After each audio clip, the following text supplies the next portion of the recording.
Hey, it's Christina from Proven Winners ColorChoice Shrubs, and today we're going to take a quick walk by our river gardens. It's a perfect day for looking at flowers because it's super overcast and we're just between rains, so let's get in there.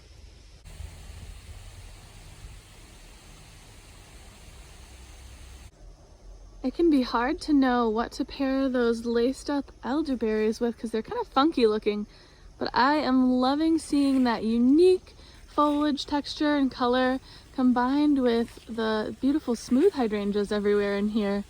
It really is working.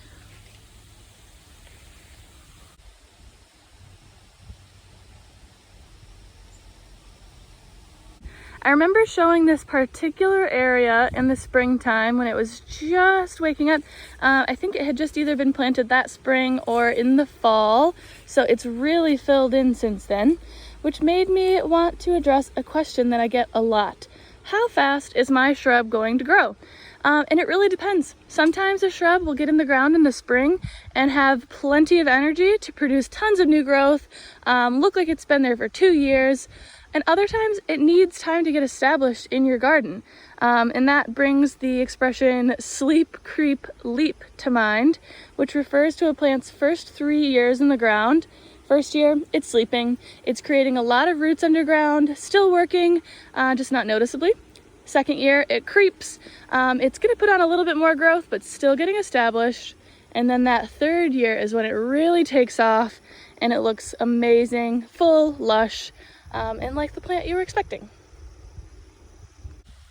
And I wanted to mention that this garden is full of Diervilla, also called bush honeysuckle, no relation to the vine honeysuckle, but there are so many amazing colors in this garden and I wanted to highlight it because you might be interested in our kodiak series, which is beautiful. There's red, black, and orange.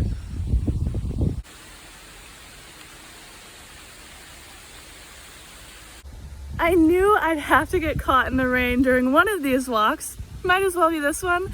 It's a beautiful temperature outside and the rain is really just kind of a light mist, so I don't mind too much.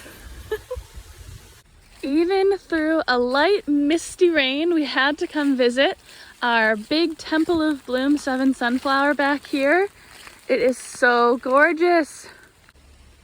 So at the top you can see that there's still a lot of those puffy, beautiful late summer flowers. I've got one of these in my garden and the pollinators love it. But down here is a perfect example of what happens when the petals fall off. So here we've got our pretty little white flower. And if it were bright and sunny out, we'd see a lot of pollinators around here. But after those petals fall off, here come these beautiful bright red bracts. It develops a little while after the petals fall off, so if you have one and it's not red yet, don't worry. It will start to glow in that beautiful, almost second bloom look. We will be back to see this Temple of Bloom a little later.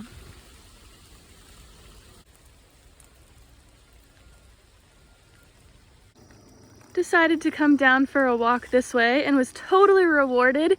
Here's a berry poppins, Winterberry. These are so fun to see at this time of the year. It's their time to shine. They've got tons of bright red berries on every single branch, and it's very fun to think that each one of these red berries was a flower in the springtime. And those are pollinated by the male flowers. Unfortunately, the male plants don't get any berries. Here he is over here. That's Mr. Poppins.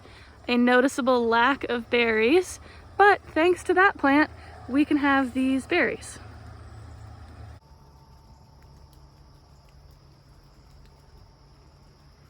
And here is a fabulous standalone example of what berry-heavy Winterberry might look like in your garden. This is like its mature size, and it has obviously all of its foliage, but when that falls off, it will leave behind a glorious show of berries, perfect for the winter. And right next to it is one of my other favorite fall and winter interest plants, buttonbush, scientific name Cephalanthus. If you like the look of these cute little seed balls, check out Sugar Shack. It's a really nice native plant, and Sugar Shack has been sized down so it can actually fit into any size garden. And Sugar Shack has the added benefit of its seeds turning bright red instead of the classic brown, which is beautiful to look at in the fall and into the winter. And then by the winter time, these will have dried out and will be perfect for attracting birds into your garden, which is really another amazing show. And here's an example of what one of the straight native species might look like at this time of the year with that kind of brownish coloring. Still totally fabulous. I love these round little seed heads, they're amazing. But if you like that red color, try out Sugar Shack.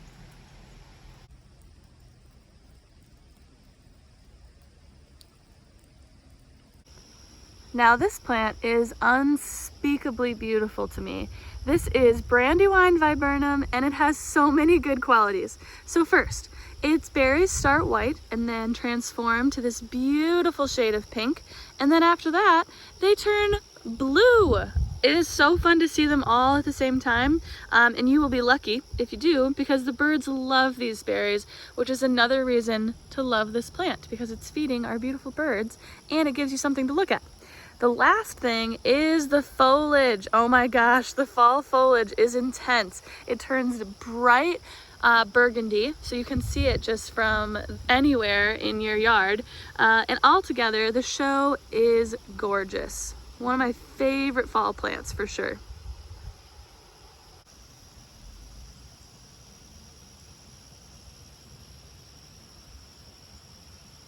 And that is it for the day. Thanks so much for coming along on this rainy Riverside garden tour.